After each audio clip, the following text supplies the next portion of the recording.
ಅಪ್ಪ, ಬೆಳಗ್ಗೆ ಎದ್ದ ತಕ್ಷಣ ಒಂದು ಬಿಸಿ ಬಿಸಿಯಾಗಿ ಟೀ ಕುಡಿದ್ಬಿಟ್ರೆ ಒಳ್ಳೆ ಎನರ್ಜಿ ಬಂದ ಹಾಗಾಗುತ್ತೆ. ಇವತ್ತು ಹೇಗೂ ಸಂಡೇ, ದೀಪಿಕನ್ನ ಎಲ್ಲಾದ್ರೂ ಹೊರಗಡೆ ಸುತ್ತಾಡ್ಸ್ಕೊಂಡು ಬರೋಣ, ಚೆನ್ನಾಗಿರುತ್ತೆ. ಅರುಣ್ ಟೀ ಕುಡಿದು ಒಳಗೆ ಬರ್ತಾನೆ. ಅಷ್ಟೊತ್ತಿಗೆ ದೀಪಿಕಾ ಅತ್ತೆ ಮಾವನಿಗೆ ತಿಂಡಿ ಕೊಡ್ತಾ ಇರ್ತಾಳೆ. ಓ, ತಿಂಡಿನೂ ಇವತ್ತು ಬೇಗ ಆಗಿ ಹೋಗಿದೆ, ಒಳ್ಳೇದಾಯ್ತು. ದೀಪಿಕಾ, ಇವತ್ತು ಬೇಗ ಬೇಗ ಕೆಲಸ ಎಲ್ಲ ಮುಗಿಸ್ಕೊಂಡು ರೆಡಿ ಆಗ್ಬಿಡು. ನಾವಿಬ್ರು ಎಲ್ಲಾದ್ರೂ ಹೊರಗಡೆ ಸುತ್ತಾಡ್ಕೊಂಡು ಬರೋಣ. ಇಬ್ರು ಹೊರಗಡೆ ಹೋಗಿ ಒಬ್ರಿಗೊಬ್ರಿಗೆ ಟೈಮ್ ಕೊಟ್ಟು ತುಂಬಾ ಸಮಯ ಆಗೋಯ್ತಲ್ವಾ, ಅದಕ್ಕೆ. ದೀಪಿಕಾ, ಗಂಡ ಕರೀತಿದ್ದಾನಲ್ಲ, ಹೋಗ್ಬಮ್ಮ. ಗಂಡ ಹೆಂಡತಿ ಅವಾಗವಾಗ ಈ ರೀತಿ ಹೊರಗಡೆ ಎಲ್ಲ ಸುತ್ತಾಡಕ್ಕೆ ಹೋಗ್ತಿರ್ಬೇಕು, ಒಳ್ಳೇದು. ನೀನು ನಮ್ಮ ಬಗ್ಗೆ ಏನು ಯೋಚನೆ ಮಾಡಬೇಡ. ಮಧ್ಯಾಹ್ನ ಊಟಕ್ಕೆ ಏನೇನು ಬೇಕೆಲ್ಲ ನಾನು ಮಾಡ್ಕೋತೀನಿ. ಈ ವಯಸ್ಸಲ್ಲಿ ನೀವಿಬ್ರು ಒಟ್ಟಿಗೆ ಅದೆಷ್ಟು ಅಡ್ಡಾಡ್ಬೇಕೋ ಅಡ್ಡಾಡ್ಕೊಂಡ್ಬಿಡಿ. ವಯಸ್ಸಾದ್ಮೇಲೆಲ್ಲ ಆಗದೆ ಇರೋ ಮಾತದು. ನಾನು ಅಷ್ಟೇ, ವಯಸ್ಸಲ್ಲಿದ್ದಾಗ ನಿಮ್ಮಮ್ಮನ ಎಷ್ಟು ಕಡೆ ಸುತ್ತಾಡ್ಸಿದ್ದೀನಿ ಗೊತ್ತಾ. ಹೊರಗಡೆ ಸುತ್ತಾಡ್ಕೊಂಡು ಬರೋಣ ಅಂತ ಗಂಡ ಹೇಳಿದ್ದನ್ನ ಕೇಳಿ ದೀಪಿಕಾ ತುಂಬಾ ಖುಷಿ ಆಗ್ತಾಳೆ. ದೀಪಿಕಾ ಗಂಡನ ಜೊತೆ ಹೊರಗಡೆ ಹೋಗ್ಬೇಕು ಅಂತ ಖುಷಿಲಿ ಬೇಗ ಬೇಗ ಮನೆ ಕೆಲಸ ಎಲ್ಲ ಮುಗಿಸಿ ಗಂಡನ ಕೊಳೆ ಬಟ್ಟೆನ ವಾಷಿಗೆ ಹಾಕಕ್ಕೆ ಅಂತ ತಗೊಂಡೋಗ್ತಿರ್ತಾಳೆ. ಆಗ ಅವಳು ಗಂಡನ ಶರ್ಟ್ ಅಲ್ಲಿ ಒಂದು ತಲೆ ಕೂದಲನ್ನ ನೋಡ್ಬಿಡ್ತಾಳೆ. ಆಗ ಅವಳಿಗೆ ಗಂಡನ ಮೇಲೆ ಅನುಮಾನ ಶುರುವಾಗತ್ತೆ. ಅಲ್ಲ, ಇವ್ರ ಬಟ್ಟೆಲ್ ನೋಡಿದ್ದು ಅದ್ಯಾವ ಹುಡುಗಿ ತಲೆ ಕೂದಲಾಗಿರ್ಬಹುದು? ಅದು ನನ್ನ ತಲೆ ಕೂದಲಂತೂ ಅಲ್ಲ. ಅಲ್ಲ, ನಾನು ಕೆಲವೊಂದು ಕಡೆ ಕೇಳಲ್ಪಟ್ಟಿರೋ ಪ್ರಕಾರ ಗಂಡನ ಹೊರಗಡೆ ಏನಾದರೂ ಈ ಥರ ಅವ್ಯವಹಾರ ಇತ್ತು ಅಂದರೆ ಹೆಂಡತಿಗೆ ಅನುಮಾನ ಬರಬಾರ್ದು ಅಂತ ತುಂಬ ಪ್ರೀತಿ ತೋರಿಸೋ ಥರ ಈ ರೀತಿ ಹೊರಗಡೆ ತಾನೇ ಸುತ್ತಾಡ್ಸಕ್ಕೆ ಕರ್ಕೊಂಡು ಹೋಗ್ತೀನಿ ಅಂತ ಕರೆಯೋದು, ಈ ಥರ ಎಲ್ಲ ಮಾಡ್ತಾರಂತೆ. ಅಂದರೆ ನನ್ನ ಗಂಡ ಅವರು ನನಗೆ ಮೋಸ ಮಾಡ್ತಾ ಇದ್ದಾರಾ? ಅವ್ರದ್ದು ಏನೋ ಯಾವುದೋ ಹುಡುಗಿ ಜೊತೆ ಹೊರಗಡೆ ಏನಾದರೂ ಸಂಬಂಧ ಇದೆಯಾ? ಹೀಗೆ ದೀಪಿಕನ್ ತಲೆಯಲ್ಲಿ ಗಂಡನ ಬಗ್ಗೆ ಹಲವಾರು ಅನುಮಾನಗಳು ಹುಟ್ಕೊಳ್ತವೆ. ಏನೇ ದೀಪಿಕಾ, ಇಷ್ಟೊತ್ತಾದರೂ ಆ ಕೊಳೆ ಬಟ್ಟೆ ಮಷೀನಿಗೆ ಹಾಕೋದು ಇದನ್ನೇ ಮಾಡ್ತಾ ಕೂತಿದ್ದಿಲ್ಲ, ಅದನ್ನೆಲ್ಲ ನಾಳೆ ಮಾಡ್ಕೊಂಡ್ರೆ ಆಗಲ್ವಾ? ನಾನು ನೀನು ಹೊರಗಡೆ ಸುತ್ತಾಡಕ್ಕೆ ಹೋಗಬೇಕು ಅಂತ ಖುಷಿಯಾಗಿ ನಾನೊಂದು ಒಳ್ಳೆ ಮೂಡಲ್ಲಿದ್ದೀನಿ. ನೀನು ನೋಡಿದ್ರೆ ಇನ್ನೂ ಹೊರಡ್ತಾನೆ ಇಲ್ಲ, ಇದೇ ಮನೆ ಕೆಲಸ ಮಾಡ್ಕೊಂಡು ಕೂತಿದ್ಯಾ. ಬೇಗ ಬೇಗ ರೆಡಿ ಆಗೋ, ಹೊರಡೋಣ. ಎಂಪೈರ್ ಹೋಟೆಲ್ ಇದೆಯಲ್ಲ, ಅಲ್ಲಿಗೆ ಇವತ್ತು ಊಟಕ್ಕೆ ಹೋಗೋಣ ಇಬ್ರು. ಅಲ್ಲ, ನೀವು ನನ್ನನ್ನು ಎಂಪೈರ್ ಹೋಟೆಲಿಗೆ ಯಾಕೆ ಕರ್ಕೊಂಡು ಹೋಗ್ತಿದ್ದೀರಾ? ಅದು ಬಿಟ್ಟು ಬೇಕಾದಷ್ಟು ಹೋಟೆಲು ರೆಸ್ಟೋರೆಂಟ್ಸ್ ಎಲ್ಲ ಇದೆ, ನೀವು ಅಲ್ಲಿಗೆ ಯಾಕೆ ನನ್ನ ಕರ್ಕೊಂಡು ಹೋಗ್ತಾ ಇದ್ದೀರಾ? ಅದು ಸರಿ, ನಿಮ್ಮ ಶರ್ಟಲ್ಲಿ ಒಂದು ತಲೆ ಕೂದಲಿದೆ, ಅದು ಯಾರ್ದು ಹೇಳಿ? ನೀವು ನನಗೆ ಮೋಸ ಮಾಡ್ತಾ ಇದ್ದೀರಾ ತಾನೇ? ಏನು ಮಾತಾಡ್ತಾ ಇದೀಯಾ ದೀಪಿಕಾ? ಎಂಪೈರ್ ಹೋಟೆಲ್ಗೆ ಯಾಕೆ ಹೋಗೋಣ ಅಂದರೆ ಅಲ್ಲಿ ಊಟ ಚೆನ್ನಾಗಿರುತ್ತೆ, ಅಲ್ಲಿ ಫುಡ್ ನಿನಗೂ ಇಷ್ಟ ಅಲ್ವಾ, ಅದಕ್ಕೆ ಅಲ್ಲಿಗೆ ಹೋಗೋಣ ಅಂತ ಹೇಳಿದ್ದು. ಇನ್ನೂ ಈ ಶರ್ಟಲ್ಲಿ ನೀನು ನೋಡಿರೋ ಆ ತಲೆ ಕೂದಲು ಯಾರ್ದು ಅಂತ ಕೇಳಿದ್ರೆ ನಾನೇನು ಹೇಳಿ? ನಿಂದೇ ಆಗಿರಬೇಕು, ಇನ್ಯಾರ್ದು ಬರುತ್ತಲ್ಲಿ? ನೋಡಿ, ಏನೋ ಒಂದು ಹೇಳಿ ನನ್ನನ್ನು ಮೂರ್ಖಳನ್ನಾಗಿ ಮಾಡೋ ಪ್ರಯತ್ನ ಮಾಡಬೇಡಿ. ನನಗೆ ಗೊತ್ತು ರೀ, ಪಕ್ಕ ನಿಮ್ಮ ಜೀವನದಲ್ಲಿ ಇನ್ನೊಬ್ಳು ಯಾರೋ ಹುಡುಗಿ ಬಂದಿದ್ದಾಳೆ, ಅವಳದೇ ತಲೆ ಕೂದಲದು. ನಿಮ್ಮ ಈ ಆಟಗಳೆಲ್ಲ ನನಗೆ ಗೊತ್ತಾಗಬಾರ್ದು, ಅನುಮಾನ ಬರಬಾರ್ದು ಅಂತ ನೈಸ್ ಮಾಡಿ ಹೋಟೆಲಿಗೆ ಹೋಗೋಣ, ಸುತ್ತಾಡಕ್ಕೆ ಹೋಗೋಣ ಅಂತ ಹೇಳ್ತಾ ಇದ್ದೀರಾ ಅಲ್ವಾ? ಹೊರಗಡೆ ಇನ್ನೊಬ್ಳು ಯಾವುದೋ ಹುಡುಗಿ ಜೊತೆ ನೀವು ಸಂಬಂಧ ಇಟ್ಕೊಂಡಿದ್ದೀರಾ ಅಲ್ವಾ? ನನಗೆ ಮೋಸ ಮಾಡ್ತಾ ಇದ್ದೀರಾ. ದೀಪಿಕಾ, ನಿನ್ ಬುದ್ಧಿ ಸರಿ ಇದೆಯೋ ಇಲ್ವೋ? ಏನು ಮಾತಾಡ್ತಾ ಇದ್ದೀನಿ ಅನ್ನೋ ಅರಿವಾದ್ರೂ ಇದೆಯಾ ನಿನಗೆ? ಇಷ್ಟೊಂದು ಅನುಮಾನನ ನಿನಗೆ? ನಾನು ಯಾಕೆ ನಿನಗೆ ಮೋಸ ಮಾಡಲಿ? ಹಾಂ, ನಾನು ಖುಷಿಯಾಗಿ ನಿನ್ನ ಜೊತೆ ಒಂದು ಸ್ವಲ್ಪ ಸಮಯ ಕಳೆಯೋಣ ಅಂತ ಹೊರಗಡೆ ಸುತ್ತಾಡ್ಕೊಂಡು ಬರೋಣ ಅಂತ ಹೇಳಿದ್ದೆ ಹೊರತು ಬೇರೆ ಯಾವ ಉದ್ದೇಶನೂ ಇಲ್ಲ ನನಗೆ. ನನ್ನ ಜೀವನದಲ್ಲಿ ನಿನ್ನನ್ನು ಬಿಟ್ಟು ಬೇರೆ ಯಾವ ಹುಡುಗಿನೂ ಇಲ್ಲ. ಇಲ್ಲ, ನೀವೇನೇ ಹೇಳಿದ್ರು ನಾನು ನಂಬಲ್ಲ, ನೀವು ಸುಳ್ಳು ಹೇಳ್ತಾ ಇದ್ದೀರಾ. ನಿಮ್ಮ ಶರ್ಟಲ್ಲಿ ಸಿಕ್ಕಿರೋ ಆ ತಲೆ ಕೂದಲು ನಂದಲ್ಲ, ಬೇರೆ ಯಾವುದೋ ಹುಡುಗಿದು. ಹೀಗೆ ಹೇಳಿ ದೀಪಿಕಾ ಜೋರಾಗಿ ಅಳೋಕ್ ಶುರು ಮಾಡ್ತಾಳೆ. ಅವಳು ಅಳೋದನ್ನ ಕೇಳಿ ಅತ್ತೆ ಮಾವ ಇಬ್ರು ಅಲ್ಲಿಗೆ ಬರ್ತಾರೆ. ಏನಾಯ್ತಮ್ಮ ದೀಪಿಕಾ, ಯಾಕೆ ಅಳ್ತಾ ಇದೆಯಾ? ಅಳ್ದೆ ಇನ್ನೇನ್ ಮಾಡ್ಲಿ ಮಾವ, ನನ್ನ ಗಂಡ, ನಿಮ್ಮ ಮಗ ನನಗೆ ಮೋಸ ಮಾಡ್ತಾ ಇದ್ದಾರೆ. ಅವ್ರ ಶರ್ಟಲ್ಲಿ ಯಾವುದೋ ಹುಡುಗಿ ತಲೆ ಕೂದಲು ಇದೆ ಮಾವ, ನಾನೇ ನೋಡಿದ್ದೀನಿ. ಆದ್ರೆ ಅವರು ಒಪ್ಕೊಳ್ಳೋಕೆ ತಯಾರಿಲ್ಲ, ಇದು ನಿಂದೆ ತಲೆ ಕೂದಲು ಅಂತ ಹೇಳ್ತಾ ಇದ್ದಾರೆ. ಮಾವ, ಖಂಡಿತ ನಿಮ್ಮ ಮಗ ಹೊರಗಡೆ ಯಾವುದೋ ಹುಡುಗಿ ಜೊತೆ ಸಂಬಂಧ ಇಟ್ಕೊಂಡಿದ್ದಾರೆ, ಆದ್ರೆ ಅವ್ರ ತಪ್ಪನ್ನ ಒಪ್ಕೊಳ್ಳೋಕೆ ತಯಾರಿಲ್ಲ. ನಿನ್ನ ಕಾಲದಿಂದ ನಾನಂತೂ ಸಾಕಾಗಿ ಹೋಗಿದ್ದೀನಿ. ಯಾವ ವಿಷಯದಲ್ಲಿ ನೋಡು ಅನುಮಾನ, ಯಾವ ವಿಷಯದಲ್ಲಿ ನೋಡು ಅನುಮಾನ. ನೀನು ಈ ಬುದ್ಧಿ ನೀನು ಬಿಡಬೇಡ, 3 ಹೊತ್ತು ಅನುಮಾನ ಪಡೋದ್ರಲ್ಲೇ ಇರು. ನಾನೊಬ್ಬನೇ ಹೊರಗಡೆ ಹೋಗಿ ಬರ್ತೀನಿ. ದೀಪಿಕಾ, ನೀನು ಸುಮ್ಮನೆ ಏನೇನು ಯೋಚನೆ ಮಾಡ್ತಿದ್ಯಾ ಅಂತ ಅನ್ಸುತ್ತೆ. ನನ್ನ ಮಗ ಆ ಥರ ಎಲ್ಲ ಮಾಡಿರಲ್ಲಮ್ಮ. ಅಪ್ಪ, ಇವಳು ಯೋಚನೆ ಮಾಡೋ ಥರ ಎಲ್ಲ ಏನೂ ಇಲ್ಲ, ನಾನು ಯಾವ ತಪ್ಪು ಮಾಡಿಲ್ಲ ಅಂತ ಇನ್ನು ಯಾವ ರೀತಿ ಹೇಳಬೇಕಪ್ಪ? ಹೇಗೆ ಪ್ರೂವ್ ಮಾಡ್ಬೇಕು ಹೇಳು? ಅವಳು ಏನಾದರೂ ಯೋಚನೆ ಮಾಡ್ಕೊಳ್ಳಿ, ಹೇಗೆ ಬೇಕಿದ್ರು ತಿಳ್ಕೊಳ್ಳಿಯಪ್ಪ.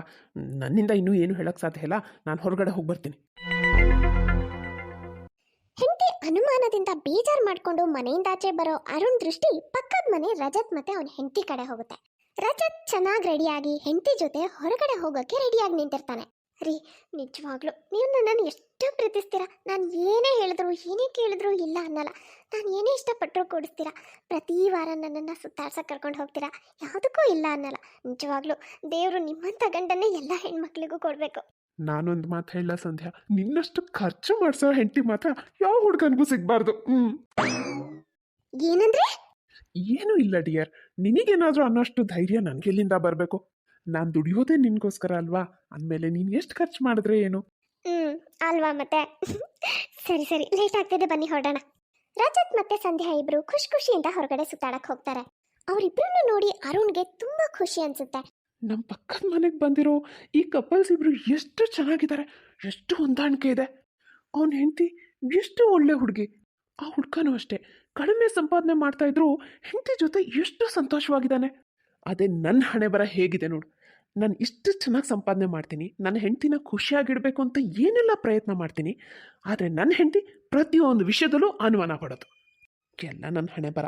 ನಿಜವಾಗ್ಲೂ ಹೆಂಡತಿ ಅಂದರೆ ಈ ರಜತ್ ಹೆಂಡತಿ ಸಂಧ್ಯಾ ಅಂತರ ಇರಬೇಕು. ಇಬ್ಬರು ಎಷ್ಟು ಸಂತೋಷವಾಗಿದ್ದಾರೆ, ಅವ್ರ ಜೀವನ ಎಷ್ಟು ಚೆನ್ನಾಗಿದೆ. ಹೀಗೆ ಯೋಚನೆ ಮಾಡ್ತಾ ಅರುಣ್ ಬೇಜಾರು ಮಾಡ್ಕೊಂಡು ಅಲ್ಲಿಂದ ಹೋಗ್ತಾನೆ.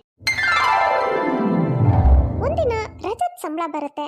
ಅವನು ಹೆಂಡತಿ ಹತ್ರ ಖರ್ಚು ವೆಚ್ಚದ ಬಗ್ಗೆ ವಿಚಾರಿಸ್ತಾನೆ. ಸಂಧ್ಯಾ, ಹೋದ ತಿಂಗಳು ಖರ್ಚಲ್ಲಿ ನನಗೆ 5,000 ಹೆಚ್ಚು ಕಮ್ಮಿ ಬರ್ತಾ ಇದೆ. ನಿನಗೆ ಗೊತ್ತಲ್ಲ ಸಂಧ್ಯಾ, ತಿಂಗಳಿಗೆ ನನಗೆ ಒಂದು 38,000 ರೂಪಾಯಿ ಸಂಬಳ ಬರುತ್ತೆ.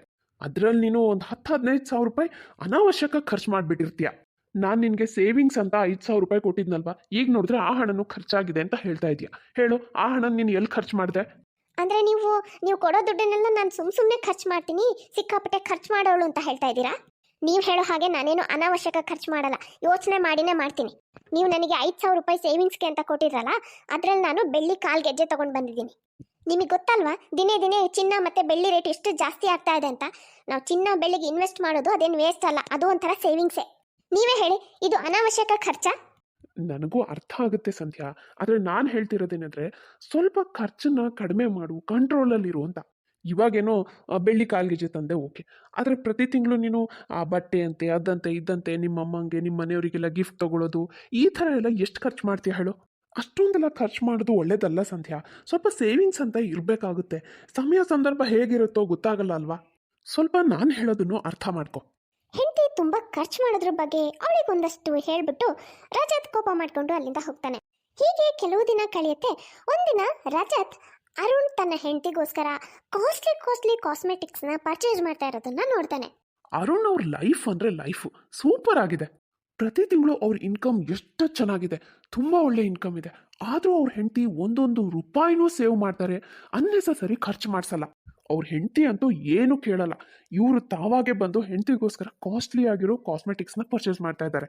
ಇನ್ನು ನನ್ನ ಹೆಂಡತಿ ಇದ್ದಾಳೆ, ನಾನು ಅತಿಯಾಗಿ ಖರ್ಚು ಮಾಡೋದು ಬೇಡ, ಹಣ ಸೇವ್ ಮಾಡೋಣ ಅಂದರೆ ಅವಳು ನನ್ನ ಹತ್ರ ಹಣ ಖರ್ಚು ಮಾಡ್ಸೋಕ್ಕೆ ಹೊಸ ಕಾರಣಗಳನ್ನ ಹುಡುಕ್ತಾ ಇರ್ತಾಳೆ. ಅದು ನನ್ನ ಇನ್ಕಮ್ ಕಡಿಮೆ ಇದೆ ಅಂತ ಗೊತ್ತಿದ್ದು. ಅರುಣ್ನ ನೋಡಿ ರಜತ್ ತನ್ನ ಹೆಂಡತಿ ಬಗ್ಗೆ ಈ ರೀತಿ ಯೋಚನೆ ಮಾಡ್ತಾನೆ. ಅರುಣ್ ಹೆಂಡತಿಗೋಸ್ಕರ ಕಾಸ್ಮೆಟಿಕ್ಸ್ನ ಪರ್ಚೇಸ್ ಮಾಡಿಕೊಂಡು ಖುಷಿಯಾಗಿ ಮನೆಗೆ ಬರ್ತಾನೆ. ಈ ಕಡೆ ದೀಪಿಕಾ ಗಂಡ ಮರ್ತು ಬಂದಿದ್ದಾನೆ ಅಂತ ಅವನ ಲಂಚ್ ಬಾಕ್ಸ್ ತಗೊಂಡು ಬರಕ್ಕೆ ಅಂತ ಕೆಳಗಡೆ ಬರ್ತಾಳೆ. ಲಂಚ್ ಬಾಕ್ಸ್ ತಗೊಳಕ್ಕೆ ಅಂತ ಕಾರ್ ಹತ್ರ ಬರೋ ದೀಪಿಕಾ ಕಾರಲ್ಲಿ ಒಂದು ಲಿಪ್ಸ್ಟಿಕ್ ಬಿದ್ದಿರೋದನ್ನ ನೋಡ್ತಾಳೆ. ನೋಡಿ ಊರ್ದು ಹೋಗ್ಬಿಡ್ತಾಳೆ. ಇವ್ರ ಕಾರಲ್ಲಿ ಲಿಪ್ಸ್ಟಿಕ್ ಅಂದ್ರೆ ನನ್ನ ಅನುಮಾನ ನಿಜ ಆಯ್ತು. ಪಕ್ಕ ಬೇರೆ ಯಾವುದೋ ಹುಡುಗಿ ಜೊತೆ ಇವ್ರದ್ದು ಏನೋ ನಡೀತಾ ಇದೆ. ನನಗೆ ಗೊತ್ತಾಗಬಾರ್ದು. ಕಾರಲ್ಲಿರೋ ಈ ಲಿಪ್ಸ್ಟಿಕ್ನ ನೋಡಿನೂ ನನಗೆ ಅನುಮಾನ ಬರಬಾರ್ದು ಅಂತ ನನಗೆ ಒಂದಿಷ್ಟು ಕಾಸ್ಮೆಟಿಕ್ಸ್ನ ತಗೊಂಡು ಬಂದಿದ್ದಾರೆ. ಏನು ಅನ್ಕೊಂಡಿದ್ದಾರೆ ಇವರು? ಅಷ್ಟು ಸುಲಭವಾಗಿ ನನಗೆ ಮೋಸ ಮಾಡ್ಬೋದು ಅಂತ ಅನ್ಕೊಂಡಿದ್ದಾರಾ? ಮಾಡ್ತೀನಿ ಇವರಿಗೆ. ಇವತ್ತು ನಾನು ಯಾವ ಕಾರಣಕ್ಕೂ ಇವ್ರ ಬೆಣ್ಣೆ ಮಾತಿಗೆ ಮರಳಾಗಲ್ಲ.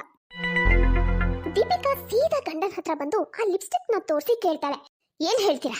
ಈಗೇನು ಹೇಳ್ತೀರಿ ಹೇಳಿ. ನಿಮಗೆ ಗೊತ್ತಾ ಈ ಲಿಪ್ಸ್ಟಿಕ್ ನನಗೆ ಎಲ್ಲಿ ಸಿಕ್ತು ಅಂತ? ನಿಮ್ಮ ಕಾರಲ್ಲಿ ಸಿಕ್ತು. ಹೇಳ್ರಿ, ಈಗಲಾದ್ರೂ ಹೇಳ್ತೀರಾ ಈ ಲಿಪ್ಸ್ಟಿಕ್ ಯಾರ್ದು? ನಿಮ್ಮ ಕಾರಲ್ಲಿ ಬರೋ ಕಾರಣ ಏನು? ಯಾರ್ದಿದು? ನನಗೋಸ್ಕರ ತಂದಿದ್ದು ಅಂತ ದಯವಿಟ್ಟು ಹೇಳಕ್ ಬರಬೇಡಿ ನೀವು. ಅದನ್ನ ನೋಡಿದ್ರೆ ನನಗೆ ಅನಿಸ್ತಾ ಇದೆ ಅದು ಯೂಸ್ ಮಾಡಿರೋ ಲಿಪ್ಸ್ಟಿಕ್ಕು. ಅಯ್ಯೋ ದೇವ್ರೇ, ದೀಪಿಕಾ ನೀನು ಈ ಥರ ಅನುಮಾನ ಪಡೋ ಬುದ್ಧಿನ ಯಾವಾಗಲೇ ಬಿಡ್ತೀಯಾ?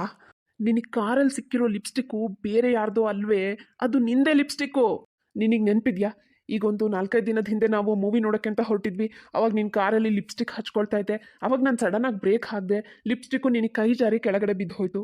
ನೀನು ಹುಡುಕಿದ್ರು ನಿನಗೆ ಅವತ್ತು ಸಿಗಲಿಲ್ಲ. ಅದು ಅದೇ ಲಿಪ್ಸ್ಟಿಕ್ಕೆ ನಿನಗೆ ಇವತ್ತು ಸಿಕ್ಕಿದ್ದು. ನೀವು ನಿಜ ಹೇಳ್ತಿದ್ದೀರಾ? ನಿಜವಾಗ್ಲೂ ಇದು ಅದೇ ಲಿಪ್ಸ್ಟಿಕ್ಕಾ? ನನಗೂ ಈಗ ಅನಿಸ್ತಾ ಇದೆ, ಅದು ನಂದೇ ಲಿಪ್ಸ್ಟಿಕ್ಕು. ಅರುಣ್ ಹೇಳಿದ ಮೇಲೆ ದೀಪಿಕಾಗೆ ಎಲ್ಲ ನೆನಪಾಗುತ್ತೆ. ಹಾಗಾಗಿ ಅವಳು ಸಡನ್ ಆಗಿ ಚೇಂಜ್ ಆಗ್ಬಿಡ್ತಾಳೆ. ನಿಮ್ಗಂತೂ ಎಷ್ಟು ಬೇಗ ಕೋಪ ಬರುತ್ತಪ್ಪ. ನಾನು ನಿಮ್ಮ ಮೇಲೆ ಅನುಮಾನ ಪಟ್ಟೆ ಅಂತ ಅನ್ಕೊಂಡ್ರಾ? ಇಲ್ಲಪ್ಪ, ನಾನು ಸುಮ್ಮನೆ ತಮಾಷೆ ಮಾಡ್ತಾ ಇದ್ದೆ. ನಾನು ತಮಾಷೆ ಮಾಡಿದ್ದನ್ನ ನೀವು ನಿಜ ಅಂತ ಅನ್ಕೊಂಡ್ಬಿಟ್ರಿ. ಹೌದಾ, ಸರಿ ಬಿಡು. ಹೆಂಡತಿ ಮಾತಿಗೆ ಅರುಣ್ ಏನು ಹೇಳ್ದೆ ಸೀದಾ ಟೆರೆಸಿಗೆ ಹೋಗ್ತಾನೆ. ಈ ಕಡೆ ಸಂಧ್ಯಾ ಖರ್ಚಿಗೋಸ್ಕರ ರಜತ್ ಹತ್ರ ಹಣ ಕೇಳ್ತಾ ಇರ್ತಾಳೆ. ಅಲ್ರಿ, ನಿಮ್ ಹೆಂಡತಿಗೆ ಅವಳ ಅವಶ್ಯಕತೆಗಳಿಗೋಸ್ಕರ ಖರ್ಚಿಗೆ ಹಣ ಕೊಡದೆ ಇದ್ಮೇಲೆ ನೀವು ಸಂಪಾದನೆ ಏನಾದ್ರೂ ಏನಕ್ಕೆ ಮಾಡ್ತಾ ಇದ್ದೀರಾ? ನೀನು ಕೇಳ್ತಾ ಇರೋದು 5,000 ರೂಪಾಯಿ ಡ್ರೆಸ್ಸು. ಇದೆಂಥ ಅವಶ್ಯಕತೆ ನಿಂದು? ಒಂದು ಡ್ರೆಸ್ ತಗೊಂಡ್ಬಿಟ್ರೆ ನಿಂದು ಮುಗ್ದು ಹೋಗ್ಬಿಡತ್ತಾ?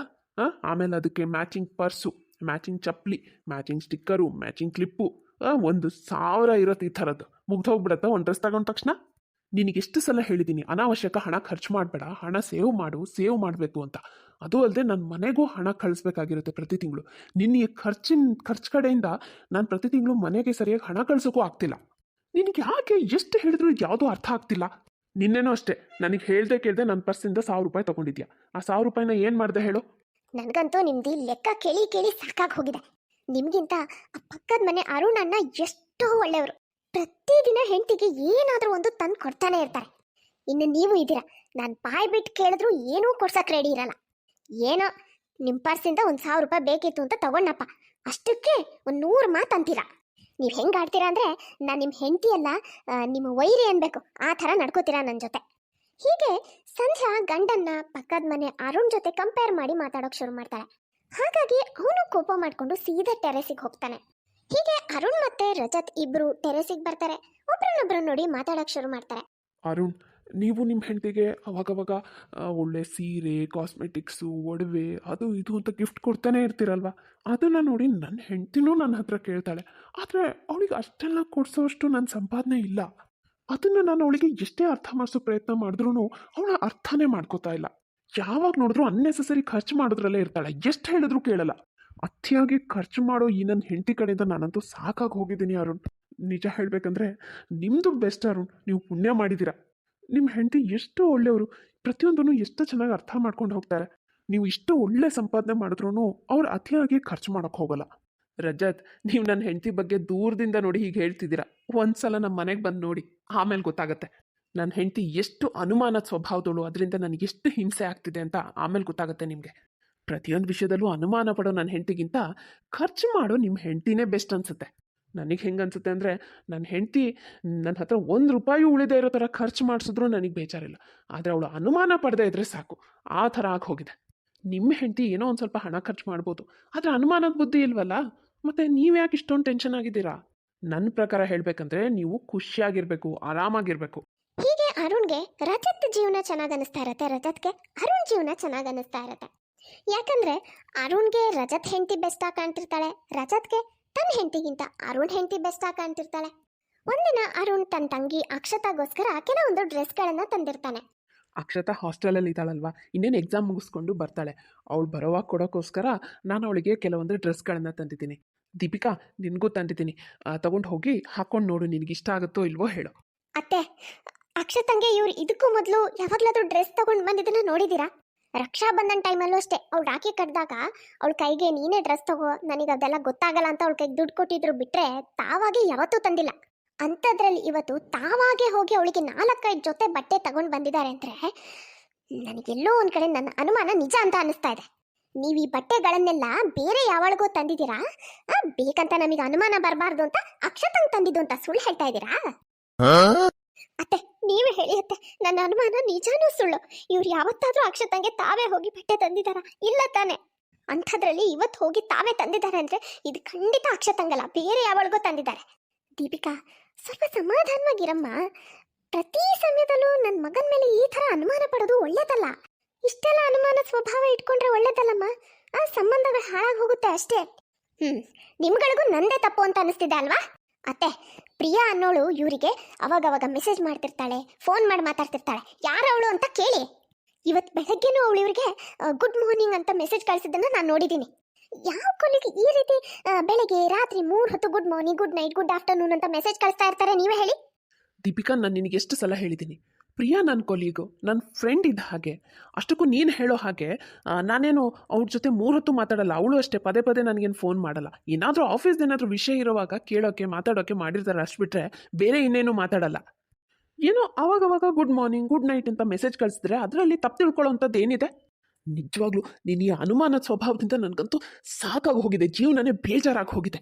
ನಿನ್ನಂಥ ಅನುಮಾನದ ಸ್ವಭಾವ ಇರೋ ಹುಡುಗಿನ ಮದುವೆ ಮಾಡಿಕೊಂಡು ನನ್ನ ಜೀವನನೇ ಹಾಳು ಮಾಡ್ಕೊಂಡ್ಬಿಟ್ಟೆ ಅಂತ ಅನ್ನಿಸ್ತಾ ಇದೆ. ನಿಜವಾಗ್ಲೂ ನಿನ್ನ ಥರ ಅನುಮಾನದ ಸ್ವಭಾವ ಇರೋ ಹುಡುಗಿ ಬದಲು ತುಂಬ ಖರ್ಚು ಮಾಡಿಸೋ ಹುಡುಗಿ ಸಿಕ್ಕಿದ್ರು ಎಷ್ಟೋ ಚೆನ್ನಾಗಿರ್ತಿತ್ತು ಅಂತ ಅನಿಸುತ್ತೆ.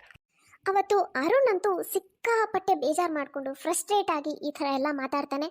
ತುಂಬ ಬೇಜಾರು ಮಾಡಿಕೊಂಡು ಅಲ್ಲಿಂದ ಹೋಗ್ತಾನೆ. ಈ ಕಡೆ ಸಂಧ್ಯಾ ಕೂಡ ರಜತ್ಗೆ ಎಮೋಷನಲ್ ಬ್ಲ್ಯಾಕ್ ಮೇಲ್ ಮಾಡ್ತಾ ಇರ್ತಾಳೆ. ರೀ, ನಿನ್ನೆ ಅಡುಗೆ ಮನೆ ಕೆಲಸ ಮಾಡಬೇಕಿದ್ರೆ ಕೈ ಒಂಥರ ಉಳುಗ್ದಾಗ ಆಗ್ಬಿಟ್ಟಿದೆ, ನಂಗೆ ಏನೂ ಮಾಡೋಕ್ಕೆ ಆಗ್ತಾ ಇಲ್ಲ, ತುಂಬ ನೋವು. ಡಾಕ್ಟ್ರ್ ಹತ್ರ ಹೋಗ್ಬೇಕ್ರಿ, ಹೋಗದೆ ಇದ್ರೆ ಆಗಲ್ಲ, ಹಾಗಾಗಿ 5,000 ರೂಪಾಯಿ ಕೊಡಿ. ನನಗೇನು ಗೊತ್ತಾಗಲ್ಲ ಅಂತ ಮಾಡಿದ್ಯಾ? ಅಷ್ಟೊಂದು ಪೆದ್ದನ್ ಮಾಡ್ಕೊಂಡಿದ್ಯಾ ನನ್ನನ್ನು? ನಿನ್ನೆ ಕೈ ಉಳುಕಿದೆ, ಏನೂ ಕೆಲಸ ಮಾಡೋಕ್ಕಾಗ್ತಿಲ್ಲ ಅಂತ ಹೇಳಿದೆ. ನಿನ್ನೆ ಕೈ ಉಳುಕಿಸ್ಕೊಂಡವಳು ಇವತ್ತು ಇಷ್ಟೊತ್ತವರೆಗೂ ಮಾಮೂಲಾಗಿ ಮನೆ ಕೆಲಸ ಎಲ್ಲ ಮಾಡಿದ್ಯಾ, ನಾನೇ ನೋಡಿದ್ದೀನಿ. ಈ ಥರ ಕೈ ಉಳುಕಿದೆ ಅಂತ ನಾಟಕ ಮಾಡಿಕೊಂಡು ನೀನು ಏನಕ್ಕೆ ನನ್ನ ಹತ್ರ 5,000 ರೂಪಾಯಿ ಕೇಳ್ತಾ ಇದೆಯಾ ಅಂತ ನನಗೆ ಚೆನ್ನಾಗಿ ಗೊತ್ತು. ನೀನು ನಿನ್ನ ಫ್ರೆಂಡ್ಸ್ ಹತ್ರ ಫೋನಲ್ಲಿ ಮಾತಾಡೋದನ್ನ ನಾನು ಕೇಳಿಸ್ಕೊಂಡಿದ್ದೀನಿ. ಅವ್ರ ಜೊತೆ ಎಲ್ಲ ಸೇರಿಕೊಂಡು ನೀನಿವತ್ತು ಪಾರ್ಟಿಗೆ ಹೋಗ್ಬೇಕಲ್ವಾ, ಅದಕ್ಕೆ ನನ್ನ ಹತ್ರ ಹಣ ಕಿತ್ಕೊಳ್ಳೋಕೆ ನೋಡ್ತಾ ಇದೆಯಾ. ನಿನ್ನ ಫ್ರೆಂಡ್ಸು ಅಷ್ಟೊಂದೆಲ್ಲ ಹಣ ಒಂದು ಸತಿಗೆ ಖರ್ಚು ಮಾಡೋಷ್ಟು ಶ್ರೀಮಂತರಿರ್ಬೋದು, ಆದರೆ ನಾನು ನಿನ್ನ ಗಂಡ ಅಷ್ಟು ಶ್ರೀಮಂತನಲ್ಲ, ಅದನ್ನು ಅರ್ಥ ಮಾಡ್ಕೊ. ನನಗಂತೂ ಪ್ರತಿದಿನ ನೀನು ಮಾಡೋ ಈ ಅನ್ನೆಸೆಸರಿ ಖರ್ಚು ಮಾಡ್ಸೋಕ್ಕೆ ನೀನು ಮಾಡೋ ನಾಟಕ ಇದನ್ನೆಲ್ಲ ನೋಡಿ ಸಾಕಾಗಿ ಹೋಗಿದೆ. ನನಗೆ ಹೆಂಗೆ ಅನ್ನಿಸ್ತಿದೆ ಅಂದರೆ, ನಿನ್ನ ಥರ ಇಷ್ಟು ಖರ್ಚು ಮಾಡೋ ಹೆಂಡತಿ ಸಿಗೋದ್ರ ಬದಲು ಅನುಮಾನದ ಸ್ವಭಾವ ಇರೋ ಹೆಂಡತಿ ಸಿಕ್ಕಿದ್ರು ಎಷ್ಟೋ ಬೆಸ್ಟ್ ಆಗಿರ್ತಿತ್ತು. ಅಟ್ಲೀಸ್ಟ್ ಹಣನಾದರೂ ಉಳಿತಿತ್ತು. ನನಗೆ ಯಾಕೋ ಭಾಳ ಬೇಜಾರಾಗ್ತಿದೆ. ನಾನು ಹೊರಗಡೆನಾದರೂ ಹೋಗಿ ಬರ್ತೀನಿ. ರಜತ್ ಬೇಜಾರು ಮಾಡಿಕೊಂಡು ಮನೆ ಪಕ್ಕನೇ ಇರೋ ಒಂದು ಟೀ ಶಾಪ್ಗೆ ಟೀ ಕುಡಿಯೋಕ್ಕೆ ಅಂತ ಬರ್ತಾನೆ. ಅರುಣ್ ಕೂಡ ಅಲ್ಲೇ ಕೂತ್ಕೊಂಡಿರ್ತಾನೆ. ಇಬ್ರು ಹಾಗೆ ಮಾತಾಡೋಕೆ ಶುರು ಮಾಡ್ತಾರೆ. ರಜತ್, ನಿಂದೆ ಚೆನ್ನಾಗೆ. ಕಡಿಮೆ ಸಂಪಾದನೆ ಮಾಡಿದ್ರು ಅದರಲ್ಲೇ ನೀವು ಗಂಡ ಹೆಂಡತಿ ಎಷ್ಟು ಸಂತೋಷವಾಗಿದ್ದೀರಾ. ಅದೇ ನನ್ನನ್ನು ನೋಡು, ನಾನು ಎಷ್ಟೇ ಸಂಪಾದನೆ ಮಾಡಿದ್ರೂ ನನಗೆ ಜೀವನದಲ್ಲಿ ಖುಷಿ ಅನ್ನೋದಿಲ್ಲ. ಅರುಣಣ್ಣ, ಇದು ನಿಮ್ಮ ತಪ್ಪು ಕಲ್ಪನೆ. ಈ ಹೆಣ್ಮಕ್ಳಿಗೆ ಸಮಾಧಾನ ಅನ್ನೋದು ಎಲ್ಲಿರುತ್ತೆ ಹೇಳಿ? ನನ್ನ ಹೆಂಡತಿ ಅದು ಎಷ್ಟು ಸುಮ್ಮನೆ ಹಣ ಖರ್ಚು ಮಾಡ್ತಾಳೆ, ಅನಾವಶ್ಯಕ ಖರ್ಚು ಮಾಡ್ತಾಳೆ ಅಂದರೆ ಕೇಳಲೇಬೇಡಿ. ನನಗೆ ಕಂಪೇರ್ ಮಾಡಿದ್ರೆ ನಿಮ್ಮ ಲೈಫೇ ಚೆನ್ನಾಗಿದೆ ಅಂತ ಅನಿಸುತ್ತೆ. ನಿಮ್ಮ ಹೆಂಡತಿ ನನ್ನ ಹೆಂಡತಿ ಥರ ತುಂಬ ಹಣ ಖರ್ಚು ಮಾಡಲ್ಲ. ಏನೇ ಇದ್ರೂ ಕೊನೆ ಪಕ್ಷ ಹಣನಾದರೂ ಉಳಿಯತ್ತಾ ನಿಮ್ಮದು? ರಜತ್, ನಿನಗೆ ಗೊತ್ತಿಲ್ಲ ನನ್ನ ಹೆಂಡತಿ ಹೇಗೆ ಅಂತ. ನಮ್ಮ ಮನೆಗೆ ಬಂದು 1-2 ದಿನ ಇದ್ದು ನೋಡು, ನಮ್ಮ ಮನೇಲಿ ನನ್ನ ಹೆಂಡತಿ ಆಡೋದನ್ನ ನೋಡಿ ನಿನಗೆ ಉಸಿರಾಡೋದು ಕಷ್ಟ ಆಗ್ಬಿಡುತ್ತೆ. ಆ ಥರ ಇರುತ್ತೆ ನಮ್ಮ ಮನೆ ವಾತಾವರಣ. ನೀನು ಎಷ್ಟು ಸ್ವತಂತ್ರವಾಗಿ ಆರಾಮಾಗಿ ನಿನಗೆ ಏನು ಬೇಕು ಮಾಡಿಕೊಂಡು ಎಲ್ಲಿ ಬೇಕಲ್ಲಿ ಓಡಾಡ್ಕೊಂಡು ಇದೆಯಲ್ಲ, ಅಷ್ಟು ಸ್ವಾತಂತ್ರ್ಯ ನನಗಿಲ್ಲ. ನನ್ನ ಹೆಂಡತಿ ಎಷ್ಟು ಅನುಮಾನದ ಸ್ವಭಾವದವಳು ಅಂದರೆ, ನಾನು ಏನೇ ಮಾಡು, ಏನೇ ತೊಗೊಂಡು ಬಾ, ಎಲ್ಲೇ ಹೋಗು, ಎಲ್ಲೇ ಬಾ, ಪ್ರತಿಯೊಂದು ವಿಷಯದಲ್ಲೂ ಅನುಮಾನ ಅವಳಿಗೆ. ಹಾಗಾಗಿ ನನಗೊಂಥರ ಸ್ವಾತಂತ್ರ್ಯನೇ ಇಲ್ಲವೇನೋ ಅನ್ನೋ ಥರ ಅನಿಸ್ಬಿಟ್ಟಿದೆ. ನನ್ನ ತಂಗಿಗೆ 1-2 ಡ್ರೆಸ್ ತನ್ನಪ್ಪ, ಅದನ್ನ ನೋಡು ಅನುಮಾನ ಪಡ್ತಾಳೆ. ಇದನ್ನು ನಿಮ್ಮ ತಂಗಿಗೆ ತಂದಿದ್ದಲ್ಲ, ಯಾವುದೋ ಹುಡುಗಿಗೆ ತಂದಿದ್ದೀರಾ ಅಂತಾಳೆ. ನಾನು ಏನು ಮಾಡ್ಬೇಕು ಹೇಳು? ಅಯ್ಯೋ ದೇವ್ರೆ, ಅರುಣಣ್ಣ, ನಿಮ್ಮ ಹೆಂಡತಿ ಇಷ್ಟೊಂದು ಅನುಮಾನದ ಸ್ವಭಾವದವರ? ನೀವು ನಿಮ್ಮ ಹೆಂಡತಿಗೆ ಪ್ರತಿದಿನ ಗಿಫ್ಟ್ ತರೋದು, ಒಟ್ಟು ದೂರದಿಂದ ನೀವು ನಿಮ್ಮ ಹೆಂಡತಿನ ನೋಡಿ ನಿಮ್ಮ ಲೈಫ್ ತುಂಬ ಚೆನ್ನಾಗಿದೆ, ನೀವು ಗಂಡ ಹೆಂಡತಿ ತುಂಬ ಚೆನ್ನಾಗಿದ್ದೀರಾ, ನಿಮ್ಮ ಹೆಂಡತಿ ನನ್ನ ಹೆಂಡತಿಗಿನ ಬೆಸ್ಟ್ ಅಂತ ನಾನು ಅಂದ್ಕೊಂಡಿದ್ದೆ. ಆದರೆ ಈಗ ಅನ್ನಿಸ್ತಿದೆ ನಿಮ್ಮ ಹಣೆ ಬರೋನು ಒಂಥರ ನನ್ನ ಥರನೇ. ನಿಮ್ಮ ಹೆಂಡತಿ ಅನುಮಾನದ ಸ್ವಭಾವ ಆದರೆ ನನ್ನ ಹೆಂಡತಿ ಖರ್ಚು ಮಾಡೋಳು, ಅದು ಅನ್ನೆಸೆಸರಿ ಖರ್ಚು ಮಾಡೋಳು. ಪ್ರತಿ ತಿಂಗಳು ಸುಮ್ಮನೆ ಅದು ಪರ್ಚೇಸ್ ಮಾಡಿದೆ, ಇದು ಪರ್ಚೇಸ್ ಮಾಡಿದೆ ಅಂತ ಹೇಳಿ 10-15 ಸಾವಿರ ರೂಪಾಯಿ ಖರ್ಚು ಮಾಡ್ತಾಳೆ. ದುಡ್ಡಿನ ಬಗ್ಗೆ ಅವಳಿಗೆ ಲೆಕ್ಕನೇ ಇಲ್ಲ. ಹಣ ಸೇವ್ ಮಾಡಬೇಕು, ಕಷ್ಟದ ಪರಿಸ್ಥಿತಿಗೆ ಬೇಕಾಗುತ್ತೆ, ಇಂಥದ್ದೆಲ್ಲ ಯೋಚನೆನೇ ಇಲ್ಲ ಅವಳಿಗೆ. ಏನೇ ಇದ್ದರೂ ರಜತ್, ನಿನ್ನ ಹೆಂಡತಿಗೆ ಅನುಮಾನದ ಸ್ವಭಾವ ಇಲ್ವಲ್ಲ. ಖರ್ಚು ಮಾಡಿಸೋ ಹೆಂಡ್ತಿನ ತಡ್ಕೋಬೋದು, ಈ ಅನುಮಾನದ ಸ್ವಭಾವ ಇರೋ ಹೆಂಡ್ತಿನ ತಡ್ಕೊಳಕ್ಕಾಗಲ್ಲ.